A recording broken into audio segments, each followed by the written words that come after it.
Families Rehabilitation Trust Fund to address the issues of street-connected families and children in our urban centers. Lady Justice Teresia Madheka said the Office of the Directorate of Public Prosecution has launched a portal that allows the public to report cases of child exploitation. I note with great concern the rise in the number of cases of violence against children. I call on members of the community to ensure that they speak on behalf of any child who is being abused or who is a victim of abuse. We note that the Directorate of Criminal Investigations have launched a portal where the public can report cases of child exploitation and abuse and encourage the public to use that platform. So many cases. We have a very serious case in Athi River. A child who was abducted and killed and has been subject of investigation and media follow-up. And yesterday, 4 suspects appeared in court. Others are still being pursued. This is something that is this abduction of children is becoming a serious society breakdown. People are using children to settle scores.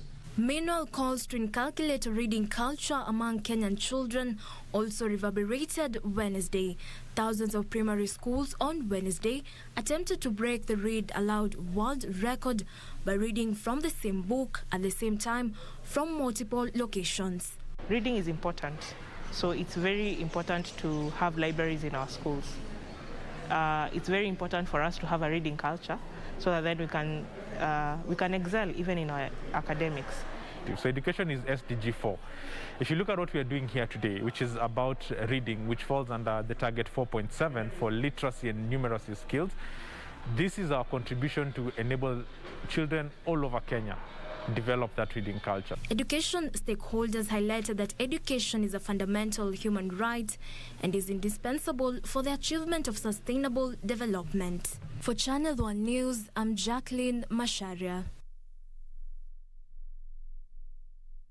Still on the same, today is the International Day of the African Child, and this year's theme is acceleration of efforts to make Africa fit for children.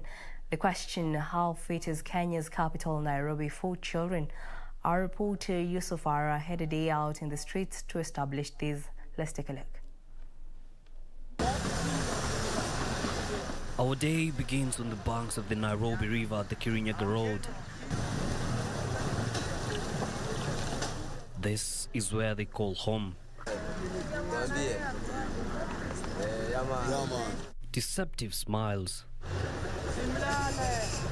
Chakula sio rahisi kupatikana huku,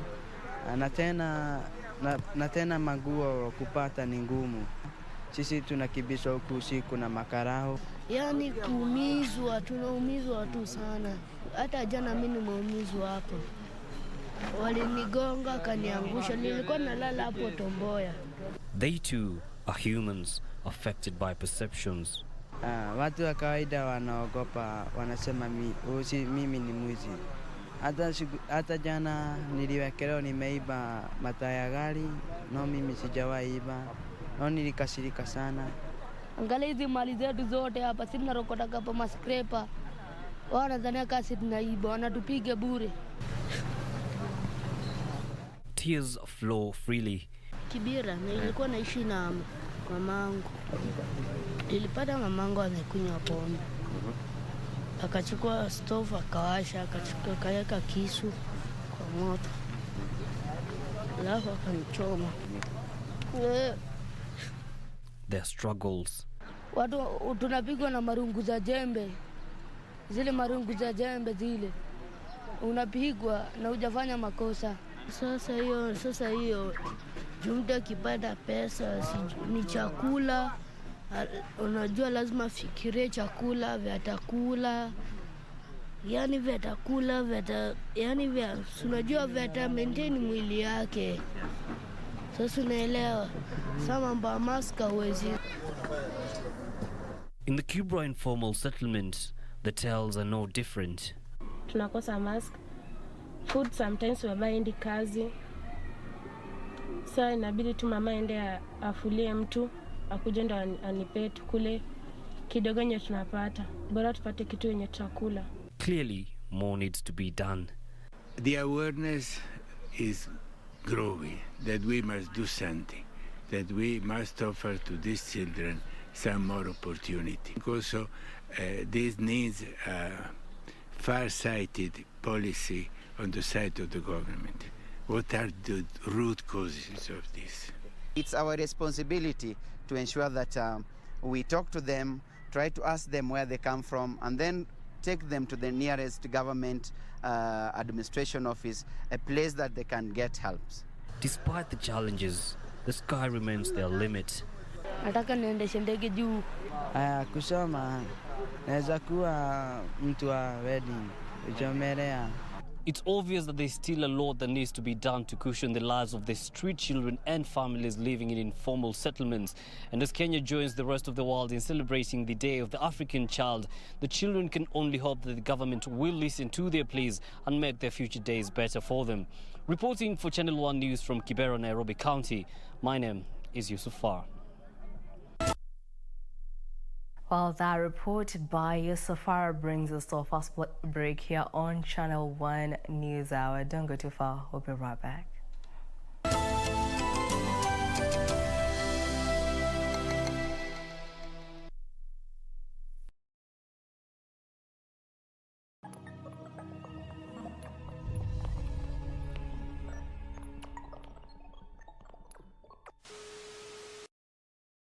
In 5, 4, 3, 2, 1, tip.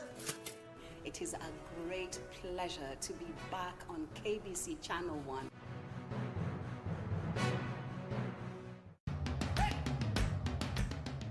Bwana Motiso, pikipiki yako ndio hii. Uko shwani yangu. Hii pikipiki ni unakumbuka uniekelea the lowest unique bid yako ilikuwa ngapi? 18 shillings. Na unajua kuendesha hii gari? Kidogo. Haya, kitoko yako shika helmet, kifungu yako chomoka na mali yako. Kujiunga na QuickBid ni rahisi. Enda kwenye M-Pesa, bonyeza paybill kisha weka business number 4032353. Kwenye account weka kodi ya bidhaa unayotaka na bid yako ya chini zaidi. Kwa mfano TV 16. Kisha weka shilingi 20 tu kama idadi yako. Weka bid yako pia kwenye www.quickbid.co.ke. Kumbuka, bid ya chini zaidi ya kipekee ndio hununua. QuickBid, bidhaa bora kwa bei ya chini. Did you know you can pay your premiums from the comfort of your home using mobile money and online platforms? Avoid cash payments to prevent spread of COVID-19. Stay safe, stay home, save lives. Now you know. IRA, promoting insurance, protecting the insured.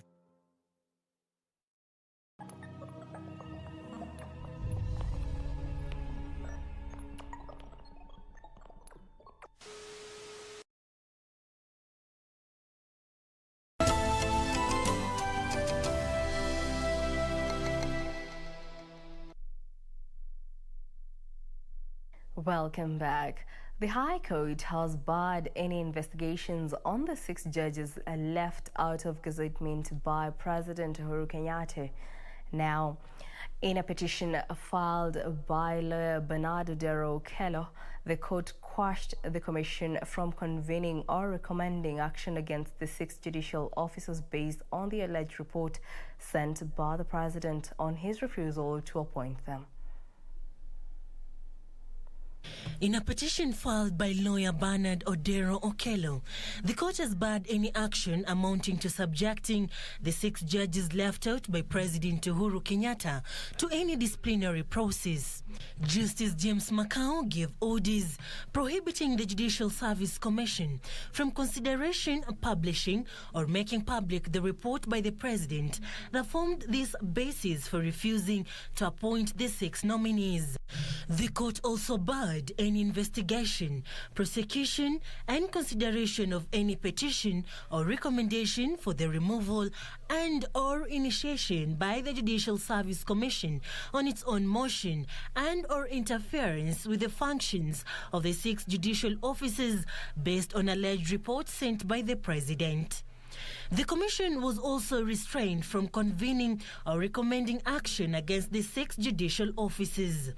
The same court has also forwarded a petition by a Nakuru surgeon, Benjamin Magare Gikenyi, to the Chief Justice for the appointment of a 3-judge bench, further striking out the Chief Justice, the Attorney General, and the 34 judges from the petition since they had been sued on personal capacity.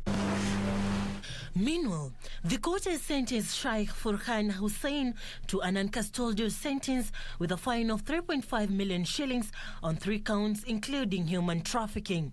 The accused person is sentenced to a fine of shillings 1.5 million on count number 2, 1.5 million on count number 4, and 500,000 shillings on count number 3. In default of payment of fine on any of the counts, he will serve 12 months imprisonment, making a total of 36 months imprisonment as provided for. Sheikh had been charged with recruiting 1 Pakistan national and 8 Nepalese nationals for purposes of exploitation by means of deception and interfering with travel documents to dance at Bal Bal Bar in Parklands. And finally, the court has directed prosecution to serve Samburu Governor Moses Lenol Kulal fresh documents it intends to use in an ongoing hearing. Lenol Kulal is facing charges of abuse of office, charges in relation to misappropriation of 84.6 million shillings public funds. The county boss is also accused of using his company, Oryx Service Station, to supply petrol and diesel to the county.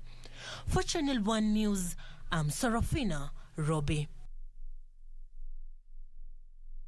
The late Ambassador Dennis Afande has been eulogized as a dedicated public servant who selflessly put Kenya first during his time in government. In a Requiem Mass Wednesday, the late Afande was praised for his contribution in the creation of Kenya's diplomatic blueprint and formulation of Kenya's foreign policy. Afande passed away 6th June due to complications arising from a traffic accident. Family, friends, and former colleagues of the late Ambassador Dennis Afande gathered at the Holy Family Basilica to pay their last respect to the late diplomat.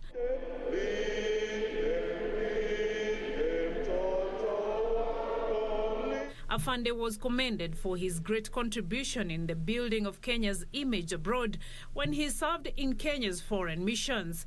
We recognize and appreciate that in all his years of hard work, some at very difficult moments for our country, Ambassador Dennis Afande stood strong and tall, always ensuring Kenya's national interests were well protected and projected for the benefits of our country. Omamo noted that his contribution as a diplomat laid a foundation for the great relations Kenya enjoys with the globe. Ambassador Dennis Afande was a career diplomat who, until his death, impacted so profoundly on Kenya's diplomacy. He was there from the early days, during the establishment of Kenya's first diplomatic footprints abroad. Ambassador Afande served the country in various capacities, including Deputy Chief of Protocol under founding President Mzee Jomo Kenyatta and as Chief of Protocol during President Daniel Moi's era. He also served as Kenya's envoy to United Nations mission in Geneva and Switzerland. Afande retired from public service in 1995 as Permanent Secretary in the Ministry of Health. Afande died on 6th June. He will be laid to rest at his home in Matayos, Busia County on Saturday. Beatrice Gatonyangetich, Channel 1 News.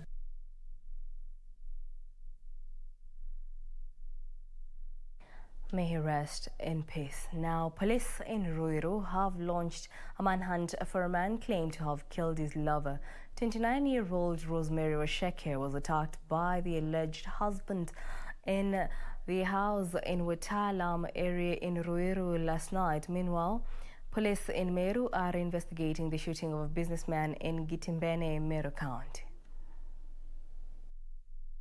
Watalam area in Ruiru constituency, friends and family whispering in low tones, still trying to come to terms with the untimely death of Rosemary Washeke, who is said to have been stabbed to death by her husband. Tukaenda tukapata damu imejaa kwa mlango yake.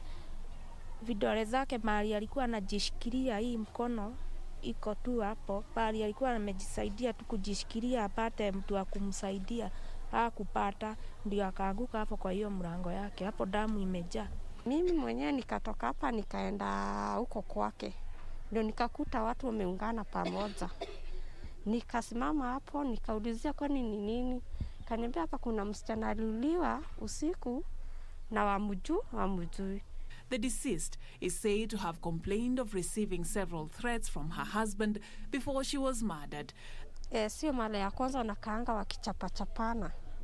Saa alikuwa anachapana, wanaachana, anakuja naishi kukoa, tena huyu mzee anamkujia, anarudi. The 29-year-old mother of 4 is described as a humble, blissful and kind person. The family is demanding justice and is calling on police officers to fast-track investigations and apprehend the assailant. Na mimi sasa nilikuwa nataka niulize serikali kama wanaweza tusaidia, hatuna uwezo. Meanwhile, police in Meru are investigating the shooting of a businessman in Gitimbene area of Meru County. The victim, who is currently receiving treatment, is said to have been shot by unknown people at his business premises. According to Imenti North Sub-County Police Commander Laban Omol, the suspects were still at large, made away with 90,000 Kenyan shillings. They managed to raid the shop and took away 90,000 shillings, assortment of mobile phones, and shot the proprietor with the firearm they were with. We received a male adult around 48 years old who had a gunshot wound to the abdomen and bleeding heavily. This morning they had been taken to theater, those still being managed and critical. Reporting for Channel 1 News, I'm Safin Acheng Ouma.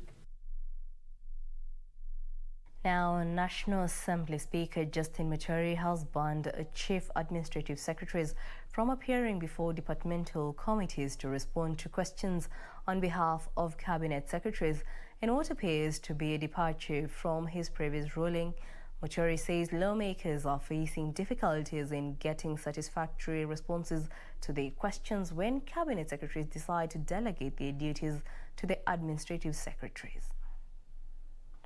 Speaker Justin Muturi has cautioned National Assembly departmental committees against receiving submissions from Chief Administrative Secretaries, arguing that the position is not recognized in the Constitution. It recognizes a Cabinet Secretary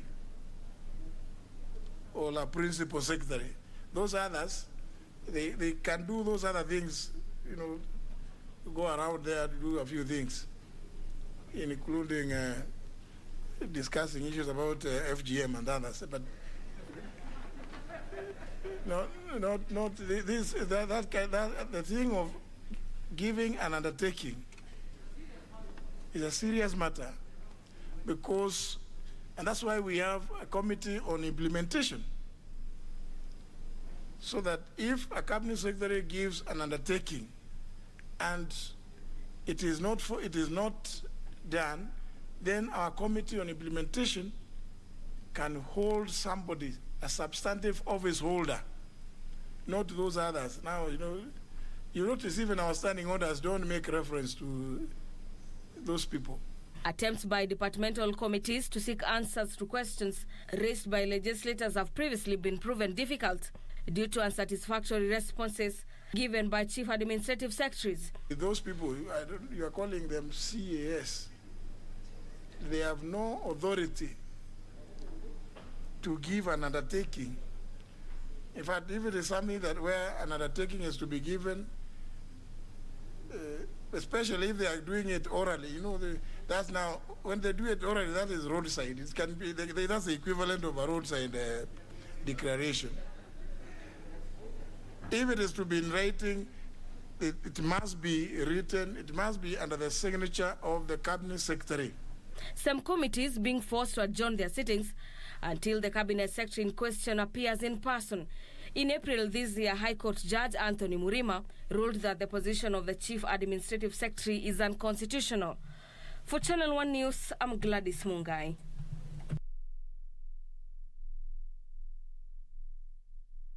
Moving on, the government is committed to finding local solutions that will ensure sustainable HIV response services, according to Ministry of Health Director General Dr. Patrick Imoth.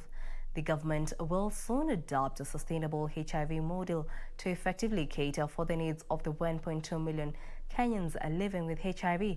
Dr. Imoth spoke at the close of a 3-day AIDS forum dubbed Maisha Conference. Today marked the end of the 3 days 6th Maisha Conference by the National AIDS Control Council that sought to take stock of Kenya's HIV journey, the challenges the country still faces 37 years since the first case was reported, and the way forward in the face of dwindling donor funding during the COVID-19 pandemic. We've made progress, but not enough to move us to the last mile.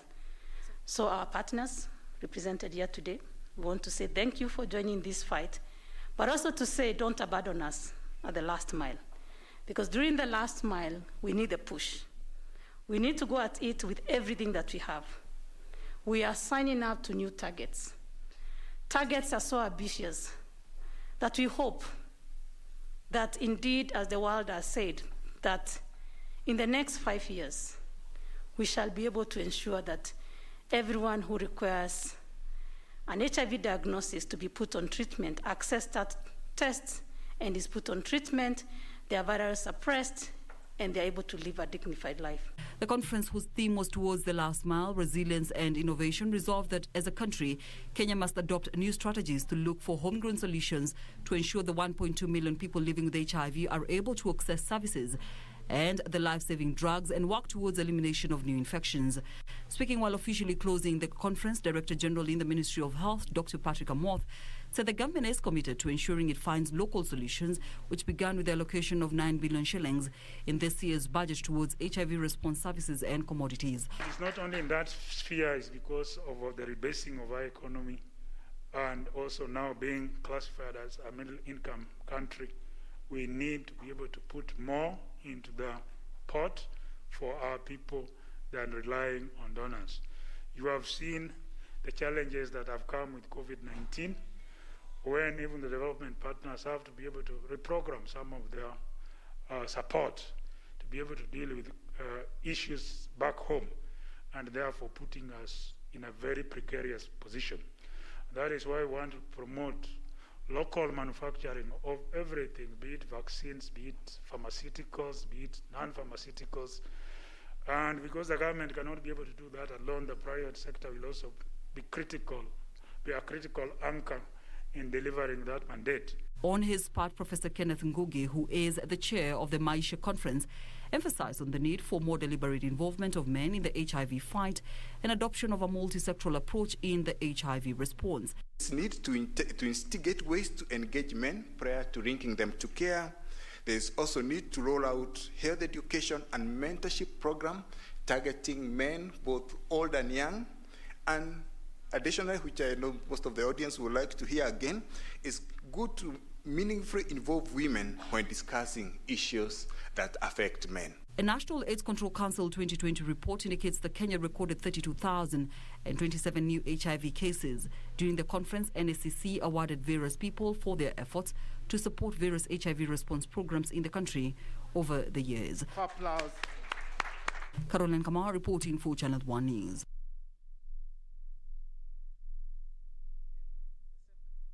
There appears to be no let-up in the ongoing wrangles at the KISII County Assembly. The Assembly has once again failed to hold its sittings owing to a prolonged conflict between Speaker David Kombo and a section of members of the County Assembly. A 10-member House committee has to that effect been selected to arbitrate the prolonged dispute, which continues to derail House business. Speaker David Kombo has been out of office for a considerable period of time, despite obtaining a court order allowing him to resume work pending the hearing of a court case he had filed. The Select Committee, which was established to hear the matter, with reports indicating that Governor James Ongwae may be called to help end the stalemate. there are two opposing sides. One side is saying the Speaker is in office illegally. The other one is saying the Speaker was impeached. After much deliberations, we were not able to reach a conclusion to enable the members of the KISII County Assembly resume normal business. Elsewhere, Kisumu County has disbursed 45 million shillings worth of bursaries to benefit 9,772 needy secondary school students in the county. Deputy Governor Matthew Owili says the county has increased its bursary allocation by 100% from 105 million shillings to 205 million. We have so far given as bursaries and scholarships to our students in schools, universities, tertiary colleges, and driving schools in the past 2 years alone. Meanwhile, residents of Busia County have raised concern over the poor state of the county referral hospital. The locals say the hospital has run out of medicine, medical equipment, and food for patients. Kuna huduma yoyote yenye iko hapo kando na kukutumwa nje. Unakuta gloves wanakutuma nje, kitu kama pamba wanakutuma nje, paka Panadol unaambiwa enda nunua nje. Wanataka mpaka hata maji ya kuwekea mgonjwa pia ende nunue nje. In Migori County, construction of the Giribe Dam has been hailed as a step towards the right direction in efforts to find a permanent solution to water scarcity in parts of Suna West. Migori Governor Okoth Obado says the dam is expected to be complete by the end of the year. We intend to use the waters here for doing potato irrigation. And already we have a potato processing factory in a place around here called Getonganya. So if the farmers here will embrace our ideas and turn into productive farming of that potato, obviously their livelihoods will change. Finally, a family in Nairobi's Zimmerman estate is appealing on the public to help them find their missing kin. 14-year-old Abraham Nihal is said to have left home on the 5th of June but never returned. He was in boarding school, so he came back on midterm on Friday. So in the morning, he said that he's going to be chef, go to Kunyozi. So we give him 50 shillings to go to Kunyozi. It was in the afternoon. So from there, he never came back. So we realized him in the evening. That is around 7 p.m. So we tried to search in the evening, but we didn't find him. So in the following day, that is on Sunday, we went to the police, we report. We also tried to search for him around Zimmerman, Resambo, Kasarani, but we couldn't find him. Anyone with information on the whereabouts of Abraham Nihal can report to Kasarani Police Station or contact them on 0795097434 or 0712090587.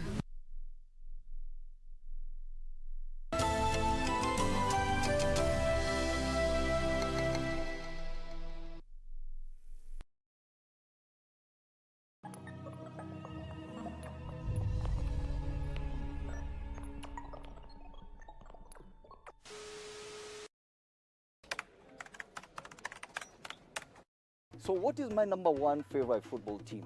Ingwe. My number one meal? Engoho Nendevusuma. What is your number one?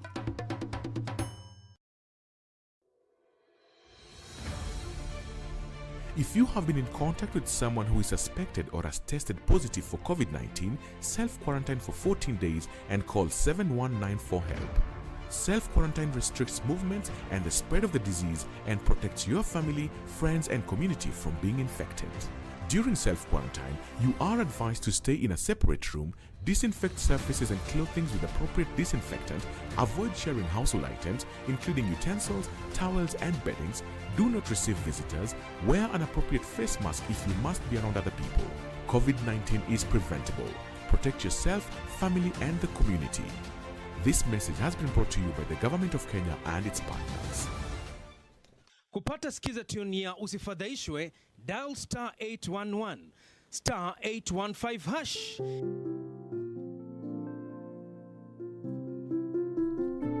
Usifadhaishwe na mafanikio ya wengine ukihisi kwamba maisha yako hayana maana.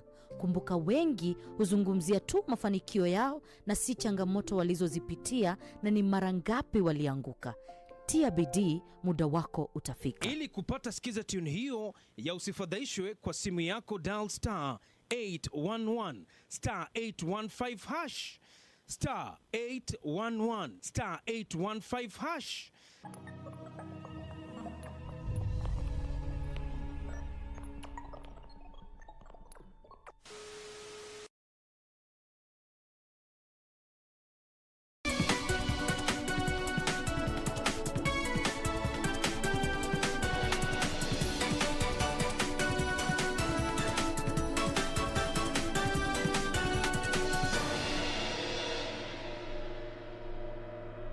Welcome back. And in the business world, will the government deliver 500,000 affordable homes with only 14 months remaining to the project timeline?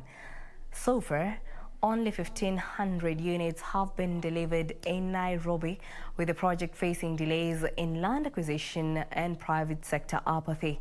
Housing Principal Secretary Charles Hinger says plans are underway to accelerate the program, with 60,000 new homes planned in Nairobi alone. When President Uhuru Kenyatta launched the affordable housing project, there was a sign of relief on hopes that a solution to the endemic housing problem in Kenya was at hand. The program was premised on offering the private sector tax incentives to set up mass housing projects in all the 47 counties. Almost 4 years down the line, only 1,400 units have been delivered in Nairobi County, with many projects stuck at the planning stage. We have laid a solid foundation for affordable housing even beyond next year, so that affordable housing housing is no longer going to be a conversation for the top 2% of the country.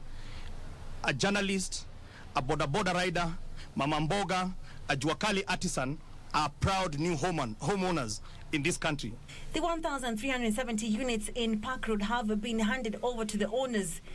About 1,580 units in Pangani, comprising of 1, 2 and 3 bedrooms, are under construction and will be ready by December this year, according to Housing Principal Secretary Charles Hinger.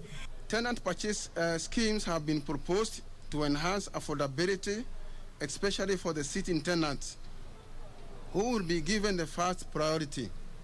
Other beneficiaries will own through mortgage schemes. Hinger says there are other ongoing housing projects in Jivanji, Suna Road, Ngong Road Phase 1 and Phase 2 and Uhuru Estate, which targets to generate 14,000 homes and 3,000 market stalls. The government has also partnered with the Nairobi County to deliver 60,000 units in Nairobi County. There are two types of schemes. There is government schemes, which is like Park Road, Pangani, Jivanji, Bachelors, and so on and so forth. But the delivery is also happening on private properties where we are partnering with them and we are giving them incentives. So as I've said, we've got about 186,000 units, over 10,000 projects that are under construction, and some of them are completed. The project will target to construct affordable houses in Bahati, Jericho, Kariobangi North, Maringo, among other low-income estates. The Housing PS says though the project has been beset by delays, the ministry has laid a firm foundation and will ensure affordable housing goes beyond next year.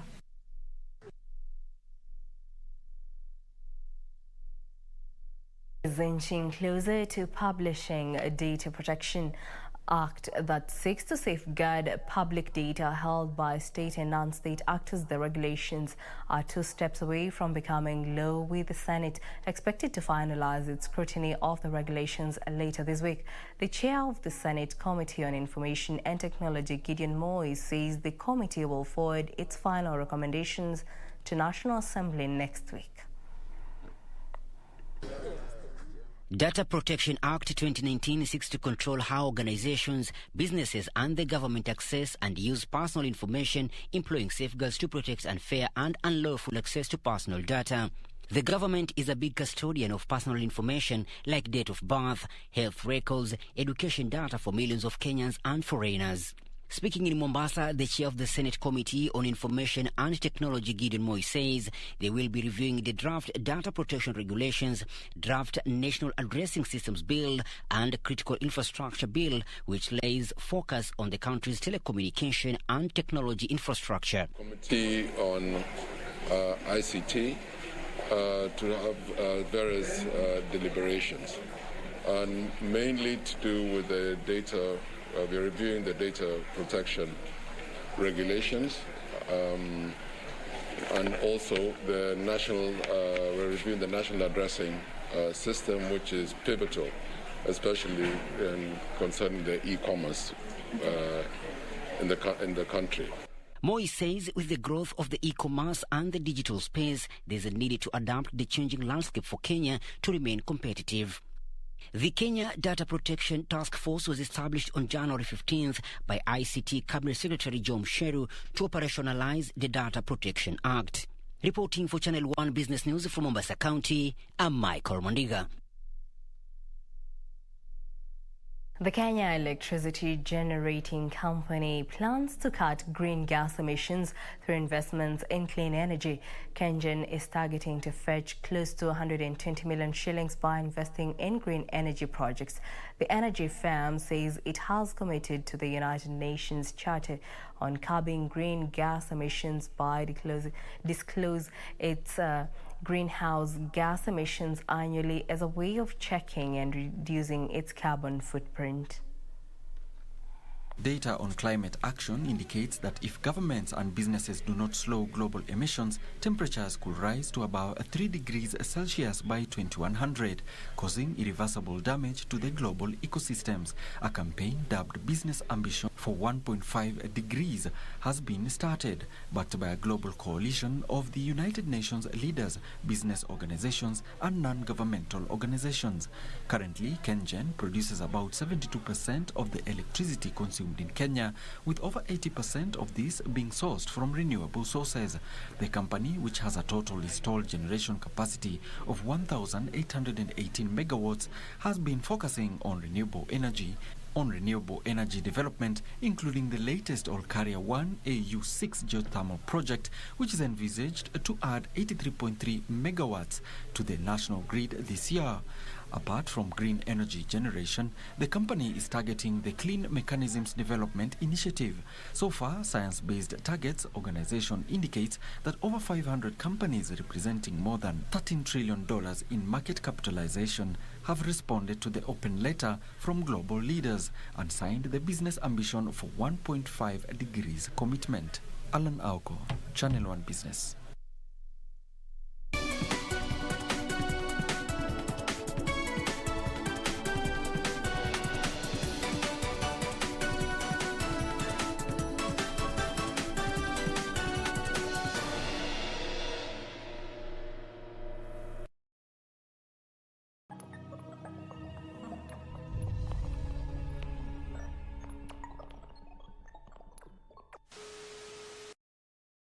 It's coming and it's big.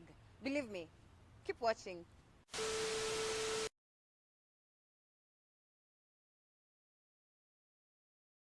Eldoret, Chamge, get ready. The Insurance Open Day is here.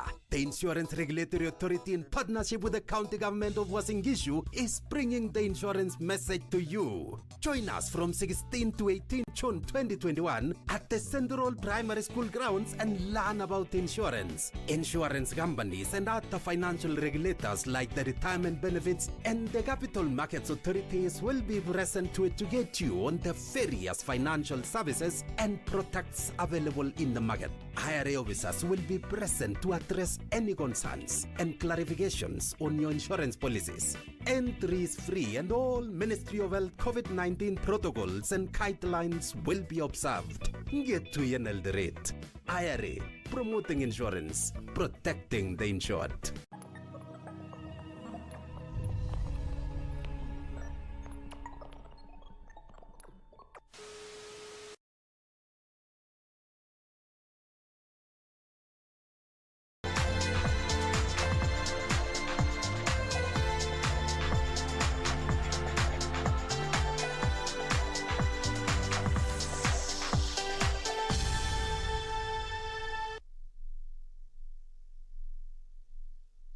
Welcome back. And in the sports arena, Safaricom has announced a 17.5 million shilling sponsorship for the Safari Rally as the event makes its return to the World Rally Championship calendar for the first time in close to 2 decades. 58 rally drivers, including 34 Kenyan racers, are set to participate in this year's Safari Rally, which will take place from 24th to 27th June. With 8 days to go to the WRC Safari Rally, preparations have intensified in recent days, with drivers eager to be part of the Safari Rally's return to the World Rally Championship calendar for the first time in 19 years. Corporates too are eager to be part of the spectacular showpiece, with several high-profile companies sponsoring drivers participating in the event. Service provider Safaricom has been the latest company to invest in the event, sponsoring it to a tune of 17.5 million shillings. We are happy to be involved both with the drivers but also supporting the overall Safari Rally itself. But more importantly, it's about empowering youth. It's also a period we've come from, which is through the COVID period. We want the economy and the people to have to feel good and to come through, and this gives hope and inspiration for young people.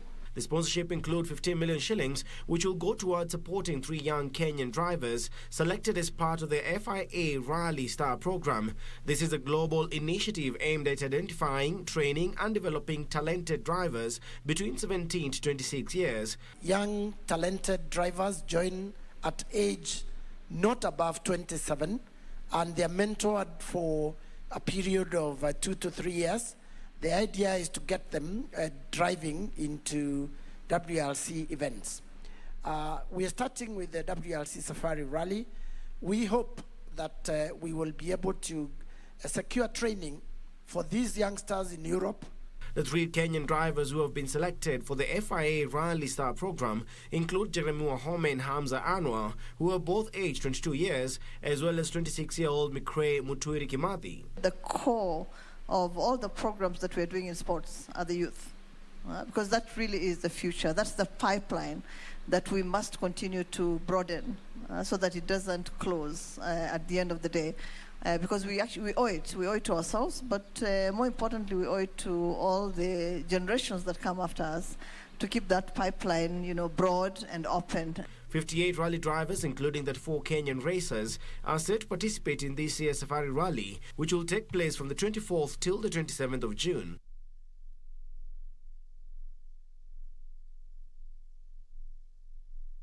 Teams of 8 beach volleyballers will be leaving the country tomorrow for Rabat, Morocco, ahead of the Olympic qualifiers. The qualifiers were initially scheduled for last year in Nigeria and Cape Verde, but were postponed due to COVID-19 pandemic. According to the Beach Volleyball Commission Chairman Moses Muthia, the Federation is optimistic of having representatives in both men and women events in this year's Olympics, as the team is well prepared. Our girls and the boys will do very well. Very disciplined team, I must say. And they have also been under the coach of Sami Muringe and Patrick Owino, and they are doing very well. I must also take advantage of thanking NOC for what they have done. They have been able to facilitate, and the government also, for the teams, for the team being down there. The team has been in residential training in Mombasa ahead of the qualifiers set for 21st to 28th of this month. The qualifiers were initially scheduled for last year in Nigeria and Cape Verde, but were postponed due to COVID-19 pandemic. Kenyan teams are set to get stiff competition in the qualifying games, which will bring together 24 men teams and 17 women teams, which will battle out for a sole continental ticket for Tokyo Olympic Games set for 23rd July and 8th August. Elsewhere, a total of 356 local athletes, 22 Ugandans and others from Tanzania have been invited to take part in the 3-day Olympic trials slated for 17th and 19th of this month at the Kasarani Stadium. Athletics Kenya Events Director Paul Mutui confirmed that all athletes who have been invited for the trials are required to report to camp by tomorrow evening. You may find that some athletes may not be having events to compete on during the first day. They could even be competing during the last day, which is on Saturday. But what we are saying that all the athletes are required to report on the first day, and that is tomorrow on Wednesday, so that we can take a roll of exactly which athlete is as reported for these competitions. It also must have undergone the mandatory anti-doping education and training as required by Athletics Integrity Unit of World Athletics. They must have undergone that. And then, of course, the first two across the line will be selected, and that one will depend on the selection by the panel of selectors that will be chosen by Athletics Kenya. The athletes who will participate in trials will be required to meet all the minimum requirements set by World Athletics, among them meeting the qualifying times and standards. 2 fast athletes to cross the line and who will have met the prerequisite conditions will book a slot to represent the country in the Olympic Games.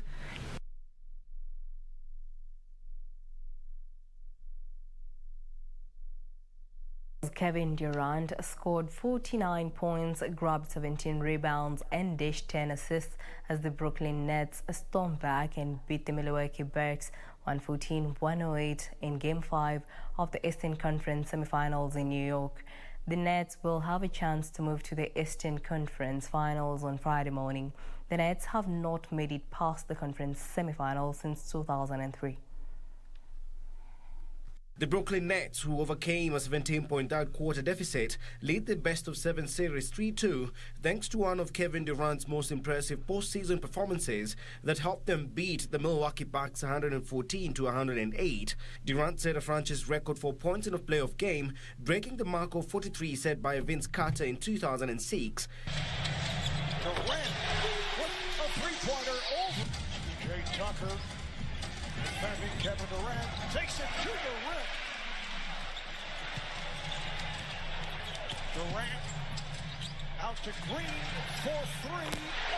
He also posted his second career postseason triple-double and joined Hall of Famers Oscar Robertson, Charles Barkley and Dallas Mavericks guard Luka Doncic as the 4th player with at least 40 points, 15 rebounds and 10 assists in a postseason game. I wasn't planning on playing every minute, but as the game started to flow, we got down. I told Coach that, if he needed to take me out for a couple, it's cool, but I feel good, and he just let me ride it out. So, Jeff Green was incredible tonight. James coming out here and thugging it out for us, being another ball handler for us. I just think the second half he played extremely hard. A different demeanor from Kevin. He was locked in from the start. It just, we were trying to figure out how to play, with James back in the lineup, but him not feeling himself and trying to feel his way back into the game, and our guys trying to feel their way. And so it took us a period of time, I think, to find some freedom out there as a group.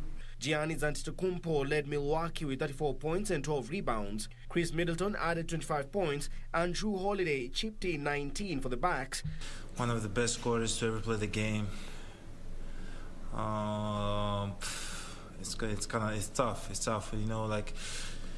He's the best. He's the best player in the world right now, and we gotta beat him as a team.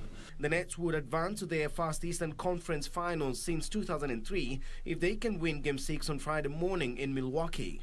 Game 7, if necessary, will be played in Brooklyn on Saturday.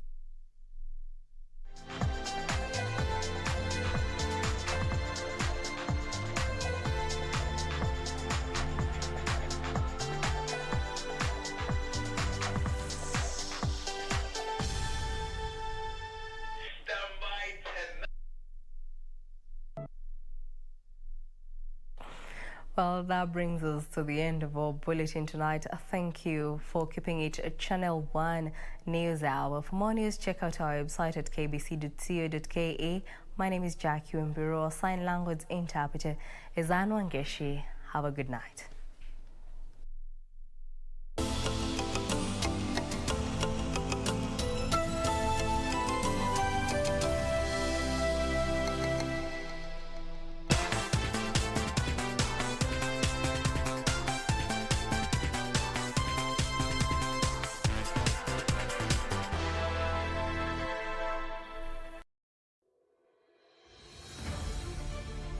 Virusi vya korona huenea unapokaribiana na mtu aliyeambukizwa kupitia matone, haswa wakati anapokohoa au kupiga chafya, na pia kwa kugusa sehemu au vifaa vilivyo na virusi hivi.